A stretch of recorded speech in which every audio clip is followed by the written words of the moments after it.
අද අපිට පේනවා ජනාධිපතිතුමා උතුරට ගියාම උතුරේ ජනතාව සන්තර්පණය කරන්න කතා කියන. ඊළඟට නැගෙනහිරට ගියාම නැගෙනහිර ජනතාව සන්තර්පණය කරන්න කතාවක් කියන. දකුණට ගියාම දකුණේ ජනතාව චූන් කරන්න කතාවක් තියෙනවා. කඳුකරයට ගියාම කඳුකරේ ජනතාව චූන් කරන්න කතාවක් කියනවා. ඊට ඩයස්පෝරාව චූන් කරන්න තමයි මේ කතා කියන්නේ. ඒකෙන්ම පේනවා මේ අය තුල තියෙන හිස් බව. මේ අය තුල තියෙන අකාර්යක්ෂමභාවය. මේ අය තුල එක ප්‍රතිපත්තියක නැතුව වැඩ කරන විදිය පිළිබඳව මේකෙන් පේනවා. ඒ නිසා අපි පැහැදිලිව කියන්න ඕන දේශපාලන වේදිකාවේදී ඡන්දෙට කලින් ඡන්ද දිනන්න බොරු කිව්වට දැන් ඕගොල්ලෝ විපක්ෂෙ නෙමෙයි ඉන්නේ. දැන් ආණ්ඩුවේ ඉන්නේ. ඒ නිසා ඔබේ කටින් පිට වෙන හැම වචනයකම නීත්‍යානුකූල භාවයක් තියෙනවා. මේ රටේ නැති ජාතිවාදයක් හදමින් මේ කාලේ වෙනකොට මේ රටේ සිංහල දෙමළ මුස්ලිම් මිනිස්සු ඔක්කොම මේ අතර ජාතිවාදයක් නැහැ. සංහිඳියාව තුළ තමයි ජීවත් වෙන්නේ. ඒ නිසා නැති බිල්ලෝ මවන ජාතිවාදයට තුඩුදෙන ප්‍රකාශමය. උතුරට ගිහිල්ලා ඩයස්පෝරාව චූන් කරන්න ඩයස්පෝරාවට ඔයගොල්ලන්ට උදව් කරන්න ඕන නම් ඩයස්පෝරාවේ කට්ටියට කියන්න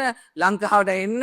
ඇවිල්ලා මොකද මේ අපේ ආණ්ඩුවට ආයෝජනය එන්නේ නැහැ. අපි වාමාංශික ආණ්ඩුවක්. ඒ නිසා බටහිර රටවල් කවුරුත් එන්නේ නැහැ. ඒ නිසා ඔබේ ඩයස්පෝරාවේ පිටරට තියෙන මුදල් ඩොලර් ටික මෙහාට ගෙනල්ලා ආයෝජනය කරලා උතුර දියුණු කරන්න, නැගෙනහිර දියුණු කරන්න, කර්මාන්ත බිහි කරන්න, රැකියා අවස්ථා වැඩි කරන්න, පාසල් බිහි කරන්න, යටිතල පාසුකම් දියුණු කරන්න, අන්න ඒ වගේ උදව් කරන්න ඩයස්පෝරාවට. දකුණේ ජනතාවගේ හිත රිද්දන්න, දකුණේ ජනතාව තුළ කුපිතභාවයක් ඇති කරන්න, මේ ජාතීන් අතර විරසකයක් ඇති වෙන ප්‍රකාශ කරන්න එපා. ජනාධිපතිතුමනි, ඔබතුමා විපක්ෂයේ පාර්ලිමේන්තු මන්ත්‍රී අනුර කුමාර දිසානායක නෙමෙයි දැන්. ඔබ ශ්‍රී ලංකාවේ 9 වන විධායක ජනාධිපතිවරයා.